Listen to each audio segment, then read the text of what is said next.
Hola, buenas tardes. Mi nombre es Reinaldo Hernández, soy el presidente del Instituto de Estudios Históricos de Chile y hoy día los quiero invitar a analizar junto con nosotros un video que dice relación con lo que es la batalla naval de Iquique que se celebró en 1879. Nuestro invitado, Carlos Valdenegro, nos va a comentar hitos importantes de aquella batalla y sus dos combates y también los efectos que va a provocar en la Guerra del Pacífico este suceso bélico. Y para eso también nos acompañan en esta presentación don Jaime Arancibia, quien es el tesorero de la institución, y Julio Aliaga, el secretario. Si quiere decir algo, Jaime, antes de comenzar. Sí, dejarlos invitados a disfrutar este video es importantísimo para crear identidad. Solamente eh, bienvenidos a todos los que están presenciando el video y difundirlo es de mayor importancia para dar a conocer este hecho histórico y la identidad chilena. Julio, si quiere comentar algo. Dejarlos también invitados a ver el video, escucharlo, reflexionar sobre el tema y también difundirlo, ya que, como se ha comentado, es un hecho importante en la historia de Chile, esta batalla naval y sus dos combates. Comenzamos entonces a ver el video y la presentación de Carlos Valdenegro.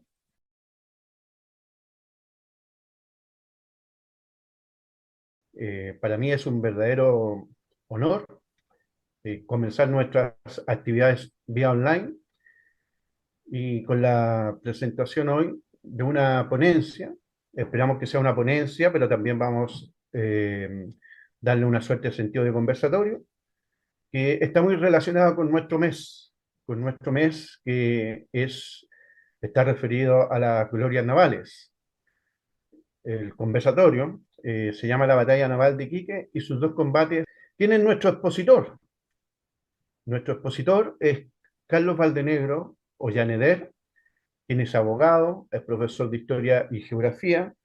Él participa también en varios programas de radio, entre ellos el programa de la Radio Naval, Navegando por la Historia, y también de las radioportales Una Sola Voz de la multigremial de las Fuerzas Armadas.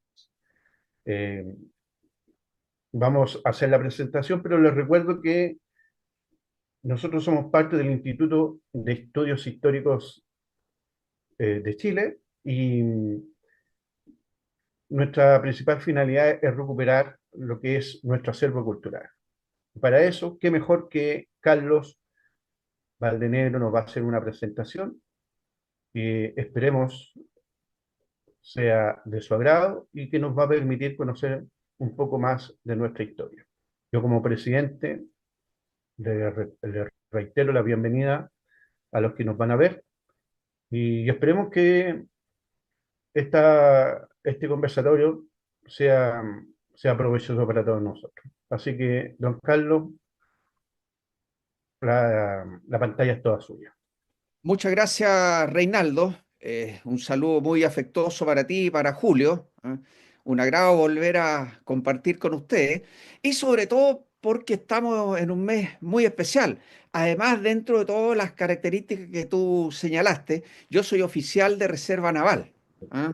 Soy teniente segundo y en mi, entre comillas, expertise de la parte histórica, es que me toca a mí participar en estos programas de Radio Naval y de Radio Portales, donde hacemos análisis de la parte histórica, no solamente naval, sino que también de la historia patria en general. ¿Mm?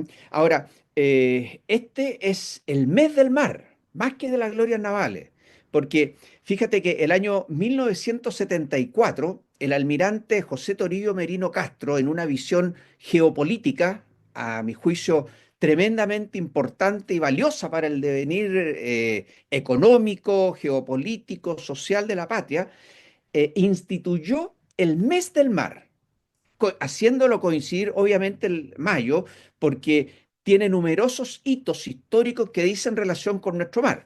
Obviamente, el más importante que se viene celebrando hace más de 100 años, obviamente la batalla naval de Iquique, concepto que nosotros estamos comenzando a utilizar, entre comillas, desde un punto de vista revisionista, si quieres tú. ¿M?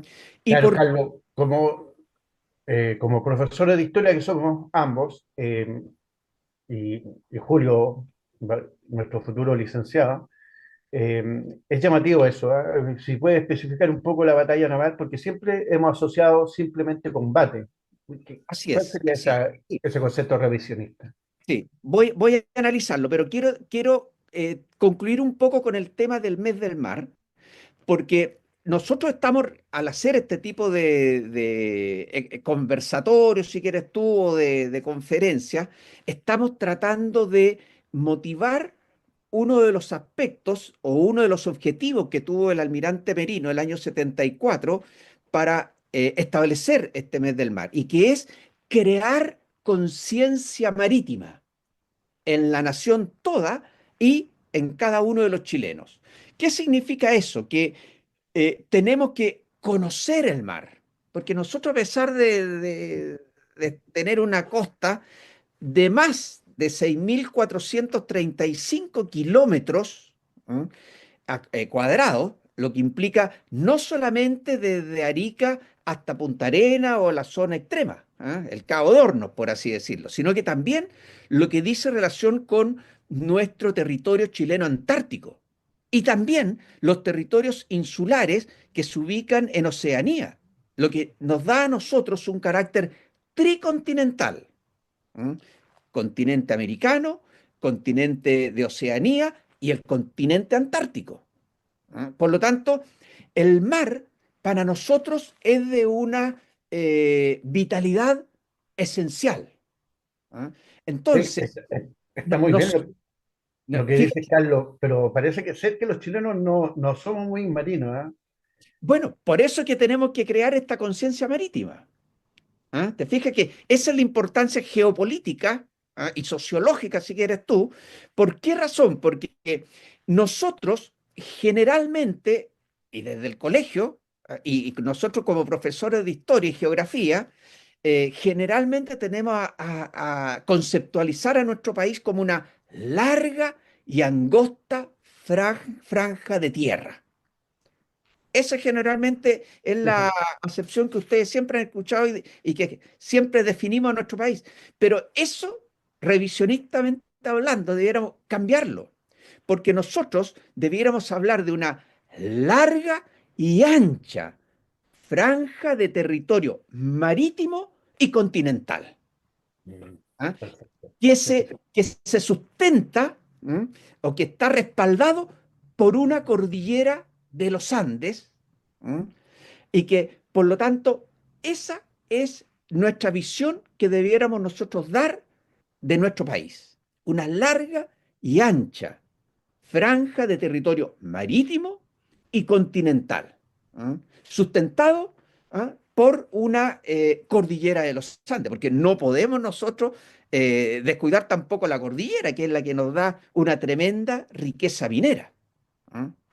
Pero tenemos que unir el territorio marítimo con el territorio continental. Y tal vez debieran aparecer por ahí algunos representantes de la Fuerza Aérea que nos hablen de nuestro territorio espacial, Aéreo. si quieres tú, o aéreo o espacial.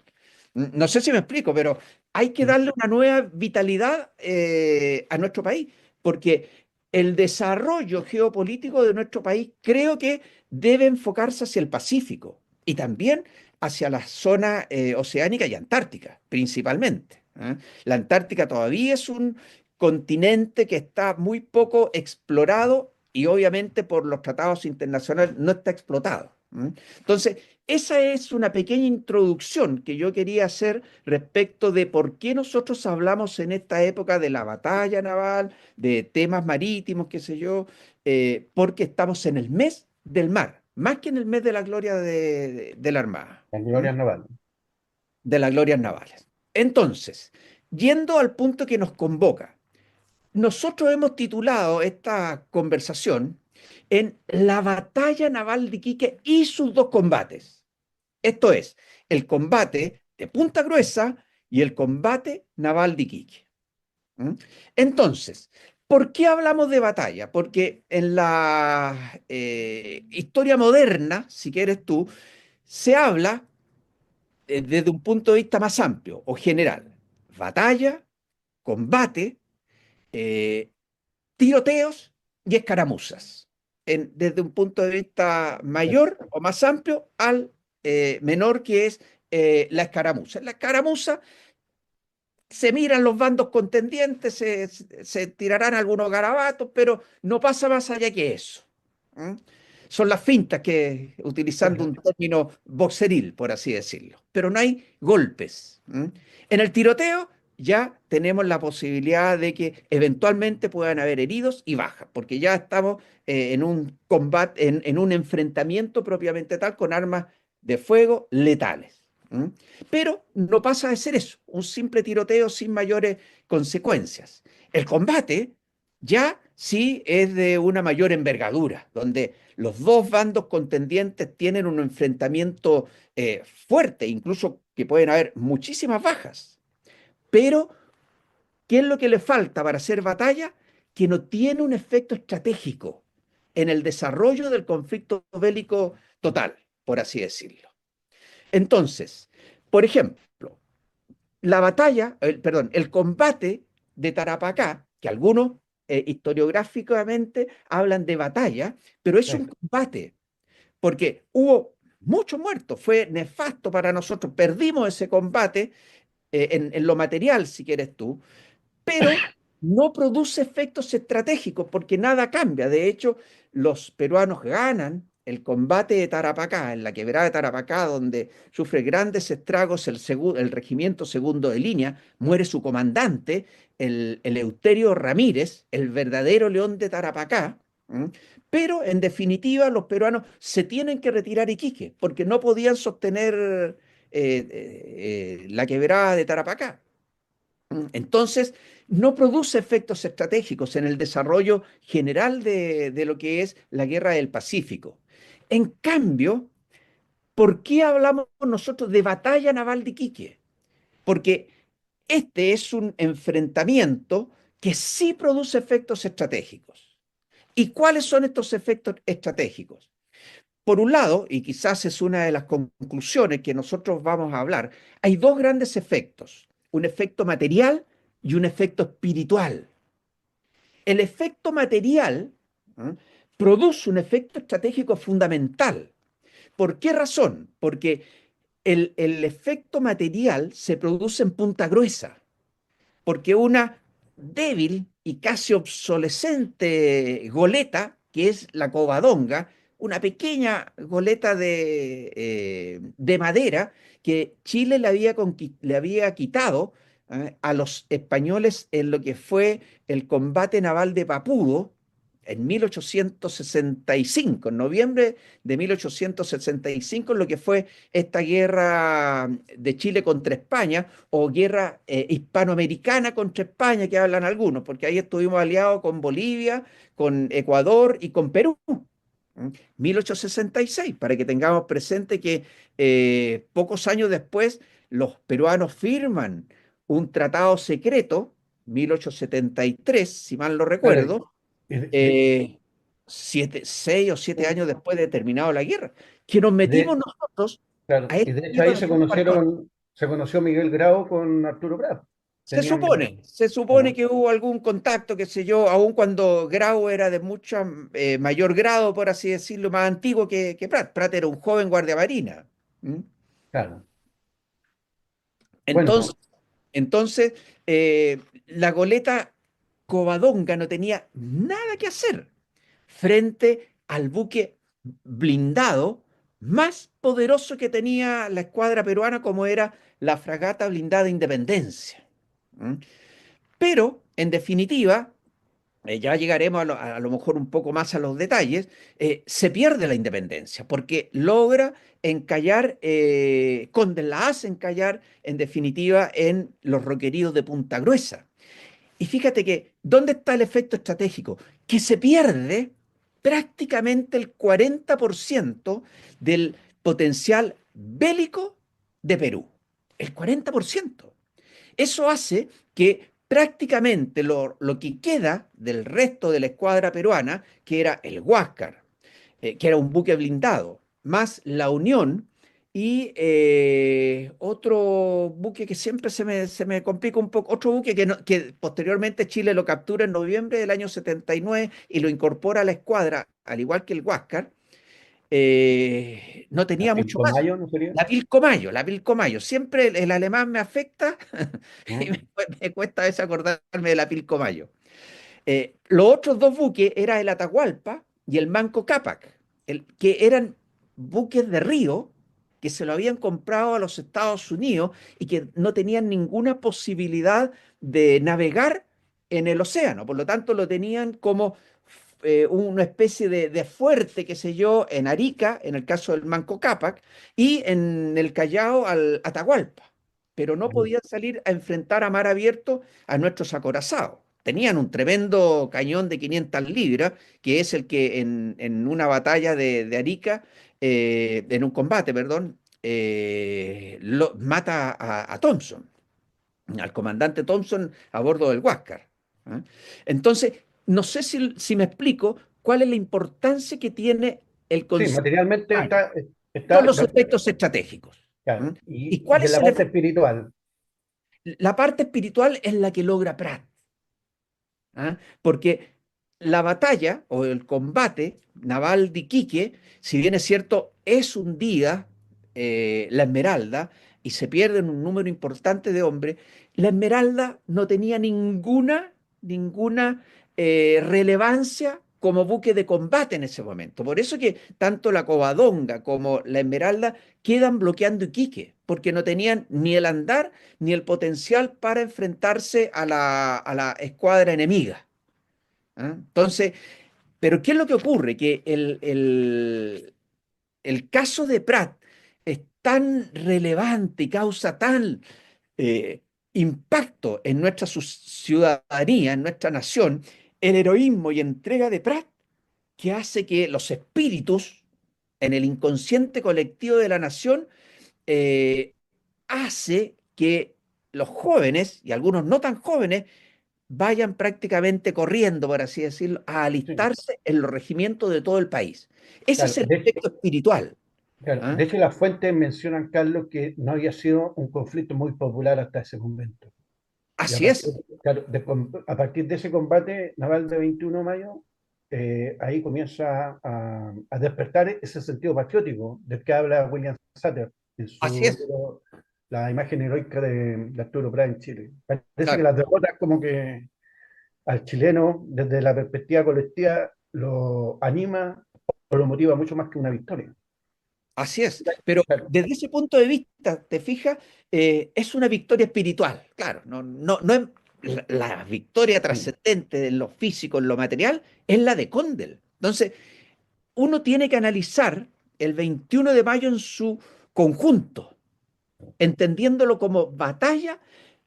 ¿Y por qué batalla? Porque produce efectos estratégicos desde el momento en que es derrotado o es eliminado el 40% del potencial del enemigo, y desde ese momento la escuadra peruana no tiene capacidad para enfrentarse a nuestros blindados. ¿Ah? Tanto el Cochrane como el Blanco Encalada. Por lo tanto, el control, no todavía el dominio, el control del mar comienza ya prácticamente a poseerlo nuestro país. Y el Huáscar solo se puede limitar a hacer algunas correrías, que produjo efecto, que produjo malestar, pero que nunca se enfrentó directamente a nuestros blindados hasta que el 8 de octubre de 1879 es cazado prácticamente por nuestros dos blindados por una estrategia que se crea en ese momento, y el Huáscar no es hundido, sino que es capturado, es reparado y es incorporado a nuestra escuadra. Y posteriormente, en noviembre de ese mismo año, la Pilcomayo también es capturada y es incorporada a nuestra escuadra. Con lo cual solamente Perú mantiene la unión y estos dos buques de río, por así decirlo, que no tienen posibilidad de navegar. Entonces, ese es el efecto y el por qué cabe más bien hablar de batalla y no de combate. Entonces, una batalla con dos combates. Esa es la introducción en estas materias, por así decirlo. Perfecto, entonces, ahí tenemos una pequeña lámina nomás de la Guerra del Pacífico. La Guerra del Pacífico es un conflicto bélico que tuvo lugar entre 1879 y 1884 entre Chile contra la alianza de Bolivia y Perú. Su origen se debió al alza del impuesto que el gobernante de Bolivia, Hilarión Daza, impuso unilateralmente. Eso es lo que hay que tener presente. Unilateralmente en 1878. Chile no quería la guerra, ¿m? Pero Chile había suscrito un pacto antes de esta alianza Perú-Boliviana con Bolivia, a través del cual se le entrega un puerto que no era originalmente de Bolivia, que es Antofagasta. Todo lo que es la costa, por un tratado de límites de 1874 entre ambos países, se le entrega todo el litoral de Antofagasta, Mejillones, Cobija, etcétera. Pero había en ese tratado de 1874 un límite, por así decirlo, ¿eh? O una prohibición, más que un límite, una prohibición de que Bolivia no podía alzar o crear nuevos impuestos. Sin embargo, Hilarión Daza, que era un general dictador de Bolivia, unilateralmente ordena subir estos impuestos a la extracción de los nitratos y del salitre de 10 centavos por cada quintal de salitre exportado, con lo cual contravenía este tratado suscrito con nuestro país. Esa es la causa por la cual Chile ordena que nuestra escuadra se acerque a la ciudad de Antofagasta, inicialmente para comenzar a presionar al gobierno de Bolivia, que había ordenado el remate de las propiedades de los industriales chilenos. Recordemos que en Antofagasta prácticamente el 5% de los habitantes era de origen boliviano. La mayor parte eran comerciantes, industriales y mineros chilenos y otro porcentaje menor de gente que era de diversas nacionalidades. Por lo tanto, la explotación económica de Antofagasta en 1879 estaba marcado principalmente por el comercio, mineros y gente de nuestro país. Aquí tenemos nosotros una imagen de muy buena fotografía de la época del presidente Aníbal Pinto y de los dos personajes que representan a la alianza Perú-Boliviana, el general Hilarión Daza y el general Prado. Las fotografías en la época de la Guerra del Pacífico estaban bastante extendidas y si uno se pone a googlear, porque uno dice 1879, ¿no? ¿Qué tanta fotografía va a haber? Hay una cantidad enorme de fotografías de soldados de la época, de los regimientos, de las ciudades, que cada vez más han salido a las redes sociales. Por lo tanto, uno puede tener un dossier muy importante de material histórico fotográfico de la época. Acá tenemos dos fotografías un poco más nítidas de los gobernantes de Perú y Bolivia. Prado de Perú y Hilarión Daza, ambos no concluyen la guerra. Hilarión Daza se le da un golpe de Estado y en el caso de Mariano Ignacio Prado, él sale en una comisión a Europa a comprar armamento y nunca más regresan, algo que hasta el día de hoy se le cuestiona a este personaje. En cambio, en el caso de Chile, y esas son algunas de las razones por las cuales se explica, entre otros factores, por qué Chile ganó, nosotros tuvimos una elección democrática, como establecido de acuerdo a la Constitución del año 33, en la cual se logra cambiar gobierno democráticamente a través de una elección, donde cumple su periodo de 5 años el presidente Aníbal Pinto y asume don Domingo Santa María. Cosa que en el caso ni de Perú ni de Bolivia ocurrió en ese periodo. Incluso hubo guerras intestinas en el caso de Mariano Ignacio Prado, mientras estaba la Guerra del Pacífico. Eso demuestra un poco el desorden y anarquía que existía en ambos países contendientes. Algunas de las campañas de la Guerra del Pacífico que yo he hecho quizás arbitrariamente, algunos de ustedes podría discrepar y poder establecer de que no, a lo mejor siguen a Machuca y siguen tradicionalmente con las cuatro, pero a mi juicio esta es una forma de analizar la Guerra del Pacífico dividiéndolo en 7 grandes campañas. La ocupación de Antofagasta, ¿m? Donde nosotros quizás más que hablar de ocupación, debiéramos hablar de reivindicación. ¿M? Tenemos además la campaña marítima, campaña de Tarapacá, campaña de Tacna-Yarica, campaña de Lima, campaña de la Sierra y campaña de Arequipa. Quizás esta conceptualización analítica podría dar pie para una conferencia especial sobre la Guerra del Pacífico. Pero nosotros nos vamos a circunscribir porque en ese contexto tenemos la batalla del 21 de mayo a lo que es la campaña marítima. ¿Mm? Y esta campaña marítima, que tampoco la vamos a analizar completamente, sino que solamente una parte. Parte con lo que es el bloqueo del puerto de Iquique, que es el 5 de abril de 1979, cuando Chile le declara la guerra oficialmente a Perú y Bolivia. Esa es la fecha, 5 de abril de 1979. Si ustedes lo asocian a... 1979, ahí no. Ah, La, perdón, la, la 1970, fecha. 1879, ahí me enredé.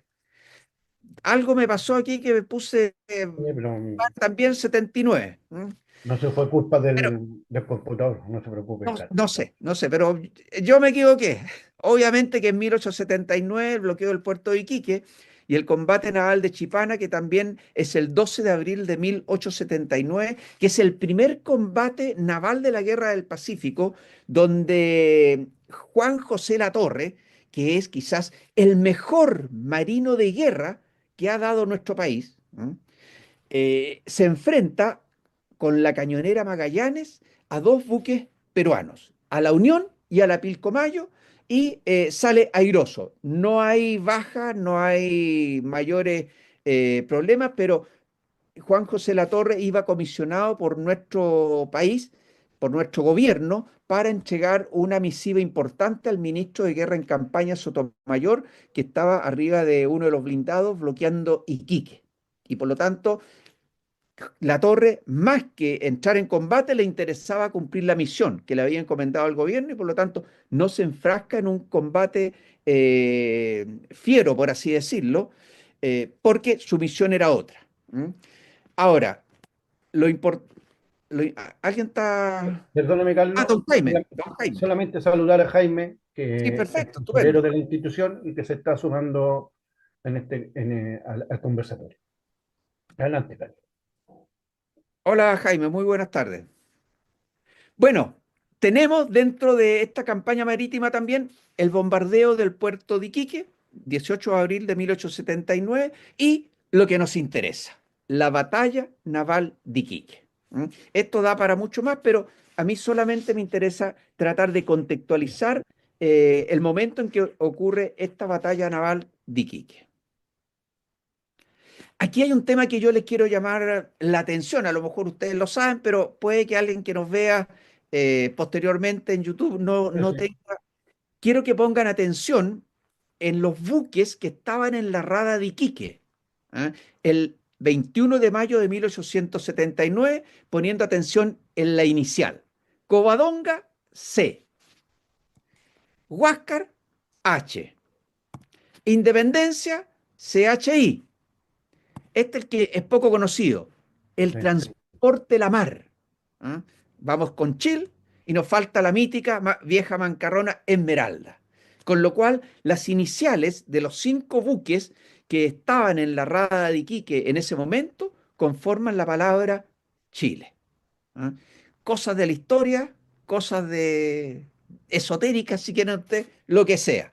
pero para tenerlo presente, con esos 5 buques uno generalmente tiene más o menos claro los 4 buques que se enfrentaron propiamente tal en la batalla. Solo hay que recordar en la mar y con eso conformamos la palabra Chile.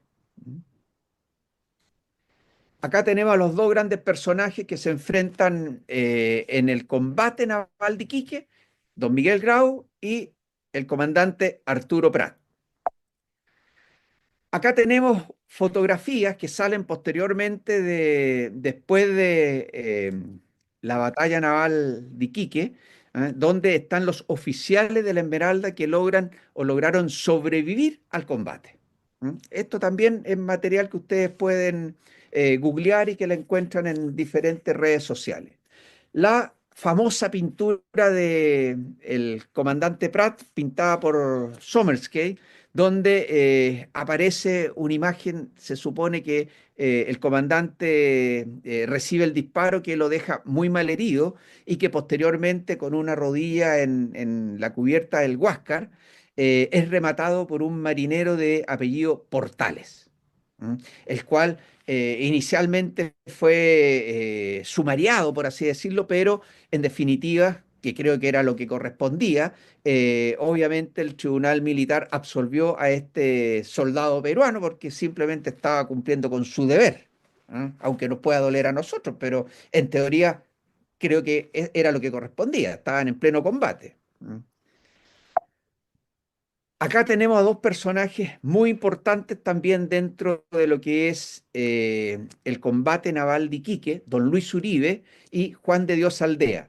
En el caso del teniente Uribe, era el segundo en la Esmeralda y al morir Prat, él asume el mando de, el buque Esmeralda. Uribe tenía una relación muy estrecha con Arturo Prat, porque el padrastro de Luis Uribe, don Jacinto Chacón, un destacado abogado de la época, se casa con la madre de Uribe, doña Rosario Orrego, quien también era una mujer muy destacada en las letras del siglo XIX, cosa muy rara en el siglo XIX en relación con la labor de las mujeres en ese periodo.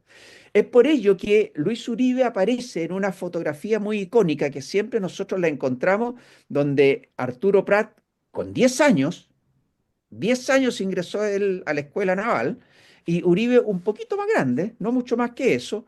En la primera salida que ellos hacen de la escuela naval, se fotografían con don Jacinto Chacón, que aparece al medio con unos bigotes, el pelo un poco largo, típico del siglo XIX, y que muestra un poco la relación un tanto familiar entre Uribe y Prat, porque ambos tenían, el padrastro, digamos, de Uribe era tío directo, don Jacinto Chacón, de Arturo Prat. Ese era el vínculo que tenían y todos conocen también que Uribe, cuando estaban construyendo los blindados en Inglaterra, entra en conflicto con el superior de este comando en Inglaterra, que era el almirante Goñi. Pasando al otro personaje, Juan de Dios Aldea, recordemos que cuando Prat se produce el primer espolonazo, ordena el abordaje. Al abordaje, muchachos. Lamentablemente, en el momento en que se produce el primer espolonazo por parte del Huáscar, estos además dispararon los cañones y la fusilería, por lo tanto el ruido fue ensordecedor. Y solamente logra escucharlo el sargento Juan de Dios Aldea, que estaba muy cerca de él, y un tercer marinero, que siempre ha existido alguna duda respecto de quién podría haber sido. Algunos señalan que es un marinero de apellido Ugarte y otros señalan que es un marinero de apellido Canave, Arsenio Canave. Está la discusión ahí al respecto, pero en el caso de Juan de Dios Aldea, él era lo que hoy día podríamos conceptualizar un infante de marina, por así decirlo. Era un personaje que se caracterizaba por ser muy fornido de la zona de Chillán, Chillán, zona de héroes, y que él cuando aborda junto detrás de Prat, es recibido por varios disparos y queda muy mal herido. Él no muere de inmediato, cuando se produce ya en definitiva alrededor de las 12:10, según marca el reloj de la Esmeralda que fue rescatado del naufragio, del pecio como se denomina, y que está en el Museo Marítimo Nacional, ahí en lo que era la antigua Escuela Naval, en el Paseo Artillería, la subida Artillería, en Valparaíso. eh, Aldea con Prat y algunos otros cuerpos es dejado en el muelle de Iquique. ¿M? Y el cadáver de Prat, posteriormente, junto con el cuerpo muy malherido de Aldea, son llevados hacia el sector de la Intendencia de Iquique. ¿M? Todavía en esa época en manos peruanas. Y Juan de Dios Aldea es llevado a un hospital para ver, tratar de sanar sus heridas o hacer algunas posibilidades de tratamiento, de salvarlo, pero en definitiva se le cortan sus extremidades, se le corta una pierna, se le corta un brazo y posteriormente el día 24, ¿ah? El mismo día de su cumpleaños, él fallece. ¿Mm? Tanto Prat como Aldea y también Uribe, ellos descansan en la actualidad en la Plaza Sotomayor, donde está el mausoleo de los héroes de Iquique. ¿Mm? Esa es la importancia en términos generales de estos dos grandes hombres. ¿Mm? Ignacio Serrano y Ernesto Riquelme son otros dos personajes también destacados dentro de lo que es la tripulación de la Esmeralda. Serrano es quien lidera el segundo abordaje de la Esmeralda hacia el Huáscar, pero ya con una cantidad más importante, con una partida de aproximadamente 12 hombres junto con él, los cuales obviamente ya sabiendo los peruanos cuál era la intención de los chilenos en esta materia, de abordarlo, son recibidos prácticamente por la fusilería de la mayor parte de los tripulantes del Huáscar, por lo tanto son prácticamente acribillados al momento de poner el pie en el monitor Huáscar. Serrano queda muy mal herido, es trasladado a uno de los camarotes de los oficiales del Huáscar y en un último intento heroico, por así decirlo, encuentra una lámpara y trata de quemar el buque, lo cual obviamente no tiene ningún resultado porque rápidamente es sofocado el incendio. Y en el caso de Ernesto Riquelme, él se caracteriza en la parte histórica porque es el personaje como guardia marina de disparar el último cañonazo de la Esmeralda cuando el buque prácticamente estaba ya hundido. ¿Ah? Un cañonazo que no produce ningún efecto, pero que no deja de ser simbólico en el sentido de que el chileno lucha hasta el último disparo. ¿Mm? Y eso es lo que hace Ernesto Riquelme, se hunde con la Esmeralda y su cuerpo prácticamente desaparece en el hundimiento.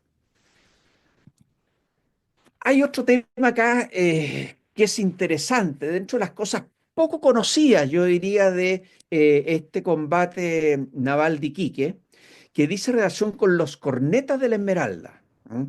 Los tambores en esa época eran personajes muy importantes en las diversas unidades militares y navales en el siglo XIX, ya que mediante sus toques de los tambores se transmitían las órdenes antes y durante el combate. Para 1879 era el toque de corneta el que había prácticamente reemplazado al tambor por considerarse más rápido y de mayor alcance.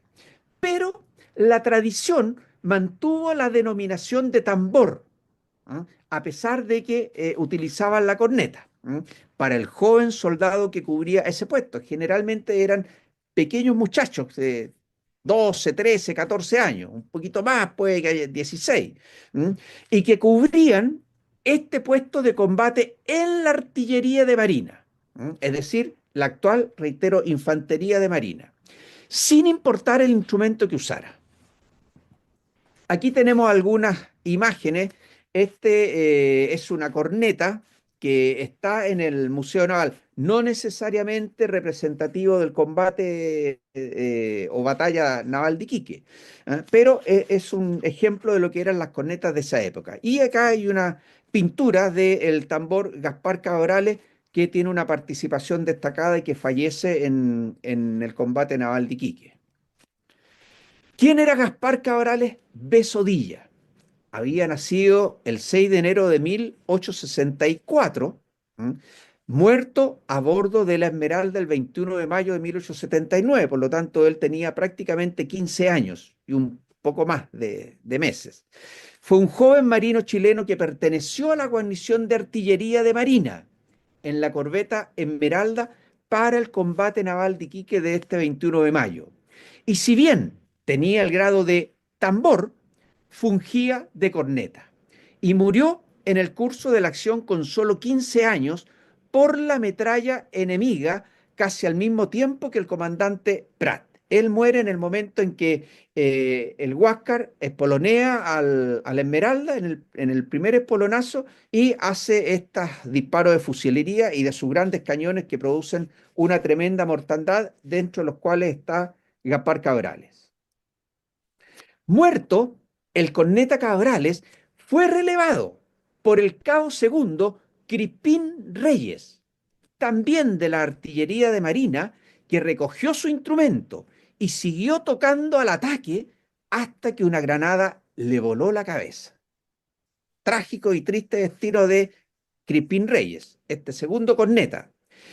En tercer lugar, tomó este puesto el grumete Pantaleón Cortés Gallardo, quien continuó tocando hasta que el buque se hundió, falleciendo durante el hundimiento y siendo recordado todos los años en su natal Quirihue, actual octava región, donde hay un pequeño monumento y se le rinden honores todos los años en este 21 de mayo.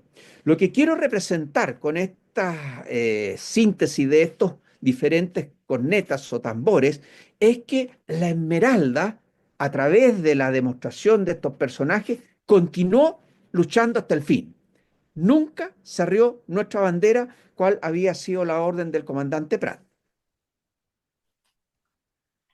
Yo hay una parece, imagen, perdón, dime nomás.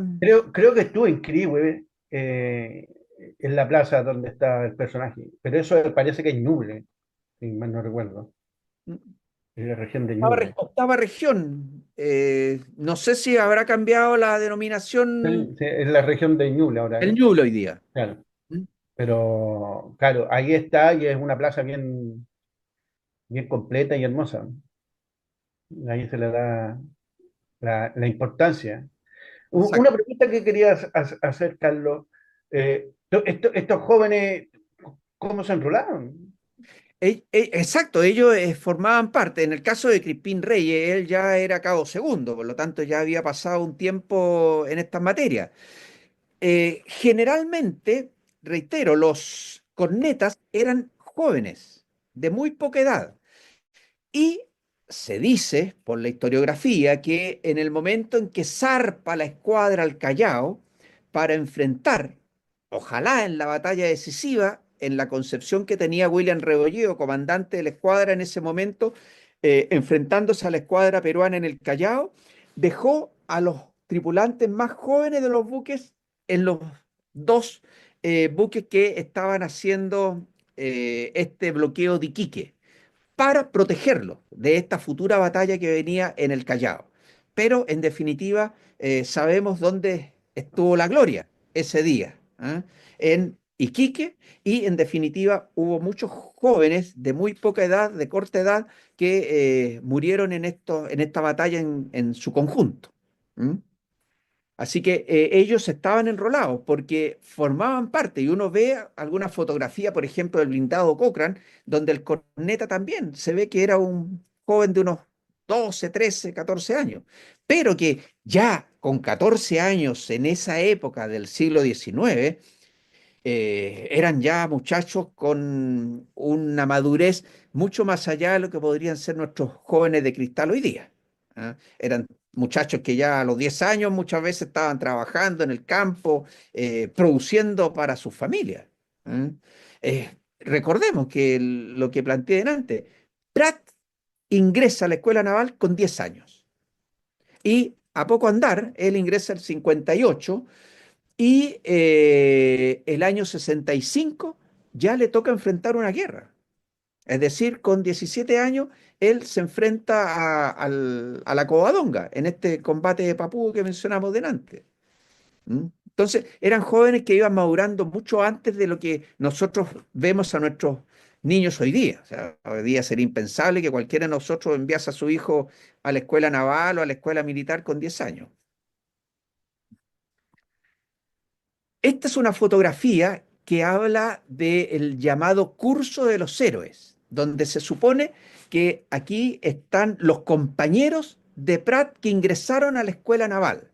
Dentro de ellos hay diversos personajes muy conocidos. Yo debo reconocer que he tratado de buscar, de mejorar esta fotografía, pero no logro identificar a ninguno de los personajes héroes eh, conocidos. ¿Quiénes son compañeros de Pratt? Condel, Luis Uribe, Jorge Montt, Juan José Latorre, Constantino Banen, entre otros. ¿Ah? Menciono a los personajes quizás más destacados y más reconocidos. Jorge Montt llegó a ser presidente de la República, Latorre y Uribe, almirantes de la República. Por lo tanto, son personajes muy destacados y se les denomina justamente curso de los héroes. Condel, ¿para qué decir? ¿Eh? Es el gran héroe y triunfador material, como dijimos en la introducción. ¿Mm? Pero este es el curso de los héroes. ¿Mm? La historia de la Escuela Naval registra en 1858 el ingreso de un grupo de 26 cadetes, cuyas edades fluctuaban entre los 10 y 12 años, los que egresados en 1861 recibieron por sus merecimientos con posterioridad al término de la guerra el nombre de curso de los héroes. Y aquí aparecen, reitero, diversos personajes, quizás los que mencioné inicialmente fueron los más destacados. Quizás Guillermo Peña fue un personaje muy importante porque él, en el combate de Angamos, él asume, es el primer comandante chileno en el Huáscar. ¿Mm?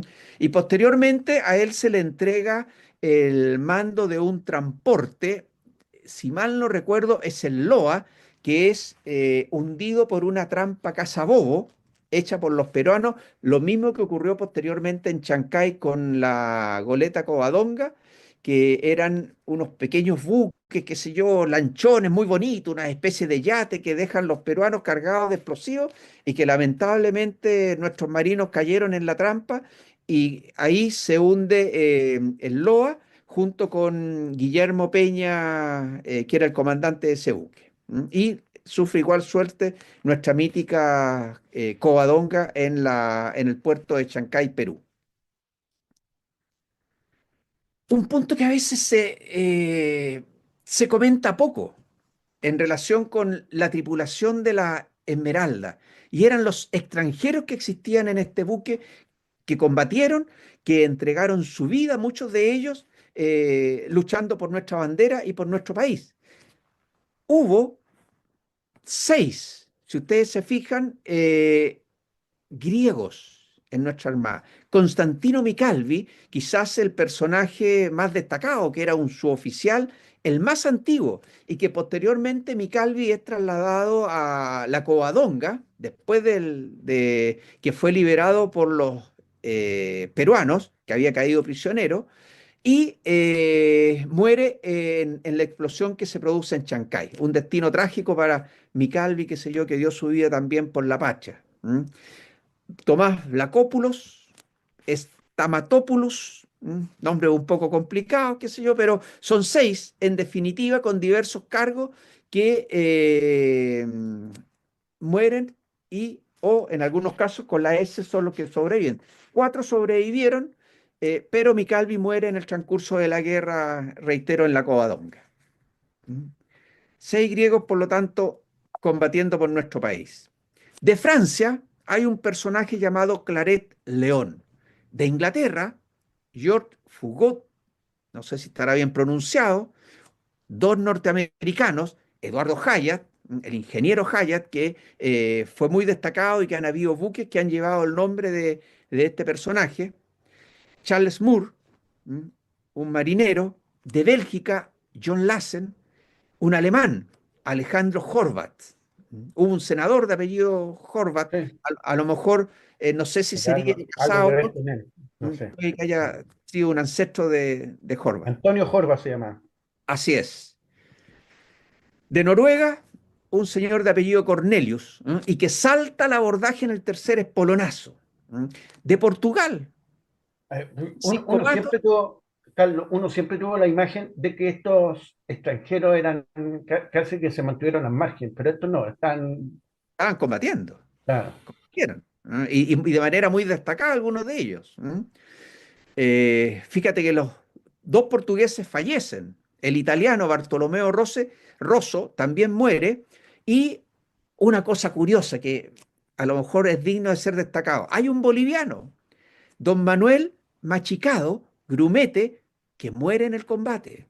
Y un peruano, Juan de Dios Pradena Pérez, que también fallece en el combate. Machicado era casado con una chilena, por lo tanto estaba muy arraigado en nuestro país, por así decirlo. Pero son curiosidades de lo que fue este combate naval de Iquique, que vale la pena muchas veces destacarlo porque nosotros generalmente escuchamos hablar del combate propiamente tal, en las alocuciones, en los diversos reportajes, pero no siempre se mencionan estos pequeños hechos anecdóticos, que es lo que yo quise destacar en esta Sí. conversación con ustedes. ¿Mm? Eh, Carlos, falta Sí, esa. sí. Te Mira, iba a señalar que quedan unos cuantos minutos para ver ese proceso de síntesis al sí, final. mira, Pratt y el acorazado Bismarck. ¿Qué relación tiene Pratt con el Bismarck? El almirante Günther Lütgens, que era el oficial al mando del Bismarck, al momento de enfrentar a la flota inglesa en mayo del año 41, estuvo en Chile el año 35 como comandante del buque escuela alemán Carruge. Y en esa época se producen las ofrendas florales, el monumento a los héroes, los distintos discursos, qué sé yo, etcétera, etcétera, pero que además Lütgens tenía familiares en Chile, algunos de los cuales existen todavía dentro de los Lütgens que hay en nuestro país. Y se dice que uno de los hechos que llevó a Lütgens a ingresar a la Marina alemana fue la profunda admiración que sentía por su héroe de la niñez, Arturo Prat Chacón. ¿Mm? Y así lo reseña en el año 41, después de la muerte de Lütgens, un émulo al héroe por parte de un contraalmirante chileno, Antonio Alviña, en el sentido de que en esta revista de Marina se habría hecho referencia, dice un poco la leyenda, pero no hay cómo corroborarlo, hubo muy pocos sobrevivientes del Bismarck, él habría hecho referencia en su alocución patriótica al momento de enfrentar a los ingleses a su héroe del combate naval de Iquique. Acá tenemos algunas imágenes del almirante Lütgen cuando estuvo en nuestro país, con las ofrendas florales respectivas, y en la foto aparece con un oficial de apellido Elkers, de origen alemán, que le servía de traductor, por así decirlo. ¿Mm? No sé cuántos minutos nos queda. No aparece en la cuenta todavía en algún lado, así que parece que aún hay más de 10 Ahí minutos. nos queda un poco. Mira, terminamos con lo que es el combate naval de Iquique y nos vamos al segundo combate de esta batalla naval, que es la que produce este triunfo material y que enfrenta a dos personajes, Carlos Condel, el gran héroe, y el villano para los peruanos, que es Juan Guillermo More. El apellido es More, no Mur, porque muchas veces ustedes lo van a escuchar y leer como Moore, con doble O, y que da la impresión de que era de origen inglés. El personaje era de origen catalán y en su firma, que aparece en algunos textos peruanos, es More, para que Qué lo tengamos. curioso, ¿ah? Dos personajes de descendencia catalana lucharon en esa. Y Arturo Conde, Prat. claro, Prat y More, para que tengamos presente. La madre de Prat era peruana. La madre de Prat era peruana. Lo mismo ocurre con La Torre, que sus padres eran de origen peruano y él combate incluso contra algunos hermanos que estaban en las Fuerzas Armadas y en el ejército peruano, para tenerlo presente.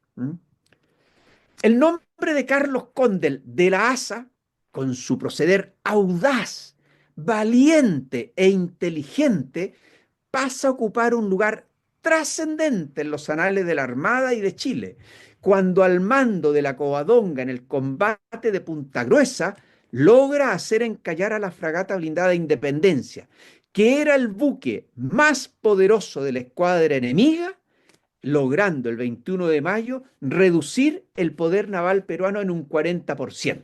Y esa es la clave de la trascendencia y de el triunfo estratégico de Chile y por qué nosotros hablamos de batalla, como lo dijimos en la introducción al tema. ¿Mm? Cal- Cal- Sí, Carlos, para hacer una suerte ya de síntesis de lo que has mira, comentado. te hago la síntesis ¿Sí? en esto. Síntesis. Al recordar el lema Gloria y Victoria, que era el lema que estaba grabado en la rueda de gobierno de la corbeta Esmeralda, en honor al buque homónimo capturado por Cochrane en el Callao, podemos concluir lo siguiente. Al comandante Prat le correspondió el honor de la gloria, haciendo referencia al Gloria y Victoria, y un triunfo espiritual, por lo que comentábamos en nuestra introducción de que hace que los espíritus de nuestros jóvenes acudan prestos a alistarse en los regimientos y hace, como bien dijiste tú, Reinaldo, popular esta guerra. ¿Ah? Y por lo tanto, ese es el triunfo que tiene el comandante Prat. Y por otro lado, el comandante Condel tuvo el honor de la victoria y del triunfo material. ¿Ah? Es importante lo espiritual, pero obviamente que para estos efectos estratégicos lo material era fundamental y esencial para el dominio y control del mar por parte de nuestro país, porque nosotros, para poder llevar las vituallas a los soldados al norte, necesitábamos necesariamente tener el control del mar. Y cuando no lo tuvimos en un momento de descuido, el Huáscar logra capturar al transporte Rímac que llevaba lo mejor de nuestra caballería, que era el regimiento de carabineros de Yungay, al mando de el hijo de un expresidente, don Manuel Bulnes. ¿Ah? Por lo tanto, fue una pérdida tremenda que le costó el puesto en definitiva a William Rebolledo. ¿Ah?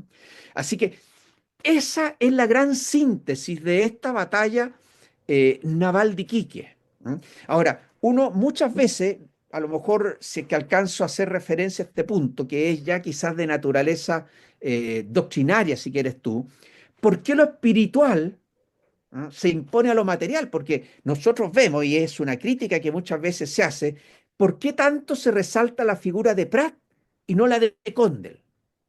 Porque lo espiritual es lo trascendente, es lo que nos conecta con el Creador.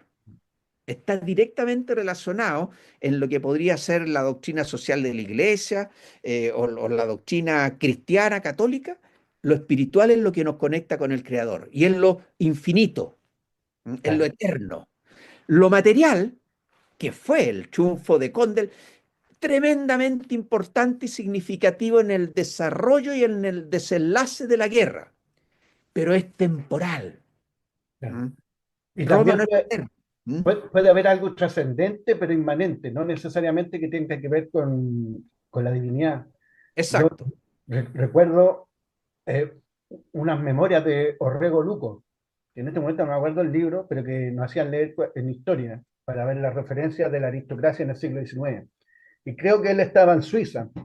Él estaba en Suiza en un internado europeo y se entera, lo llaman sus compañeros unos días después. Y yo pensaba que había hecho algo grave.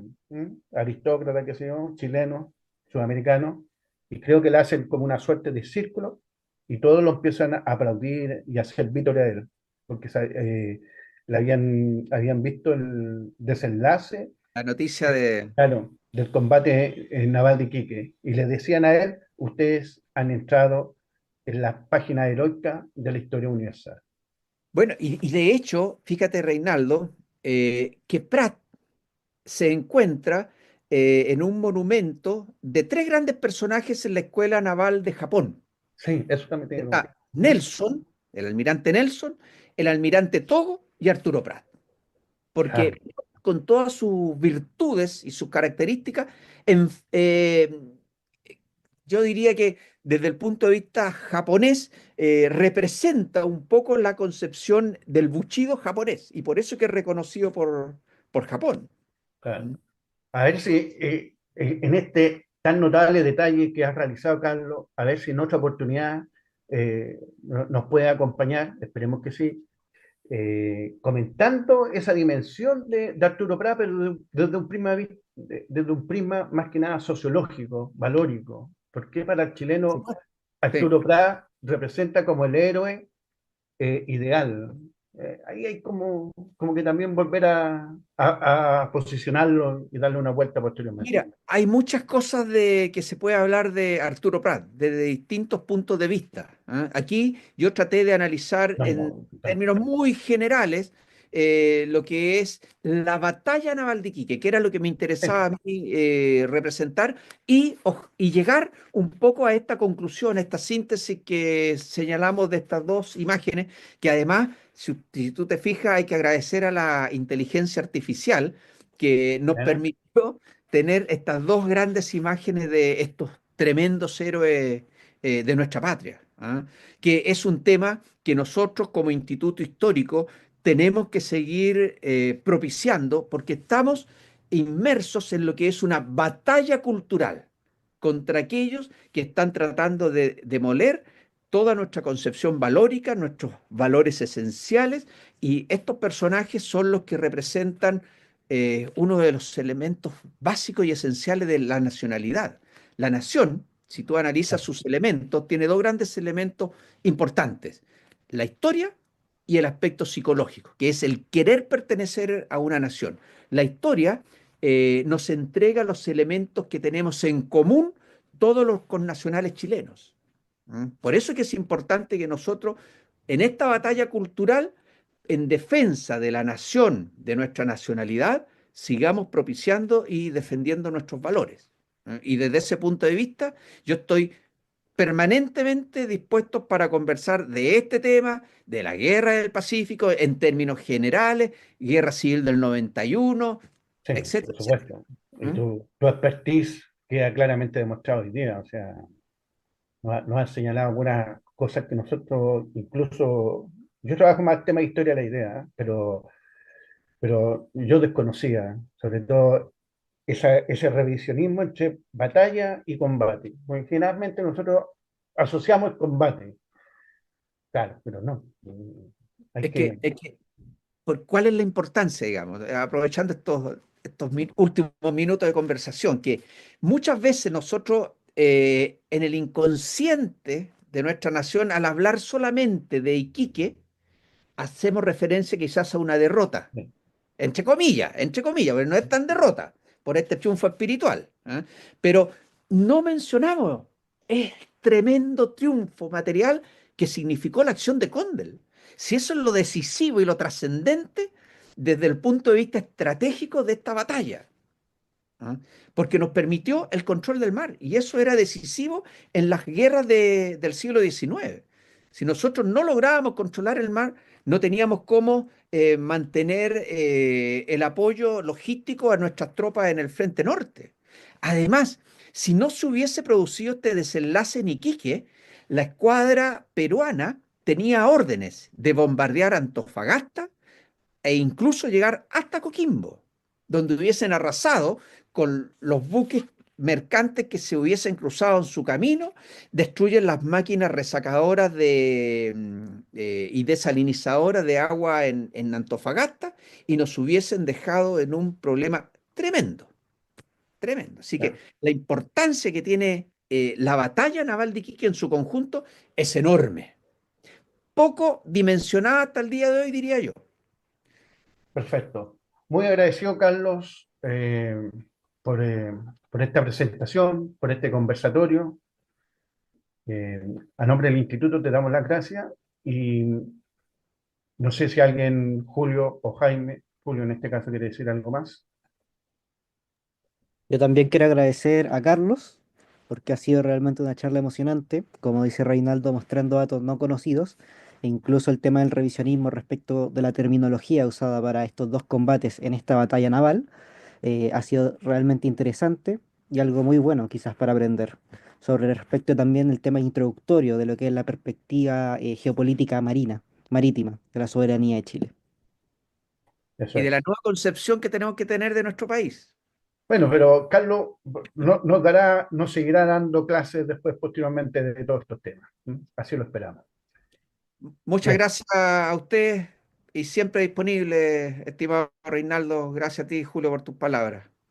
listo. Muchas gracias. Y en la despedida solamente eh, señalar que esperamos seguir teniendo este tipo de actividades tan ilustrativas, tan importantes para el conocimiento de nuestra historia. Muchas Perdón, gracias. Reinaldo, ¿Sí? una última cosita. Mira, está mi correo electrónico por si es que ¿Ya? alguien quiere hacer cualquier consulta, quiere algún material, sobre todo la gente que es del instituto, no hay ningún problema. Estos Ya. Puede materiales. ser, todas las personas que vean el video se pueden contactar contigo. Sin Exacto, ningún problema. Ya, así es. perfecto. Ya, amigo, Entonces, bueno, un saludo y nos esté muy estamos bien. viendo. Muchas gracias. Adiós. Chao, chao. Chao.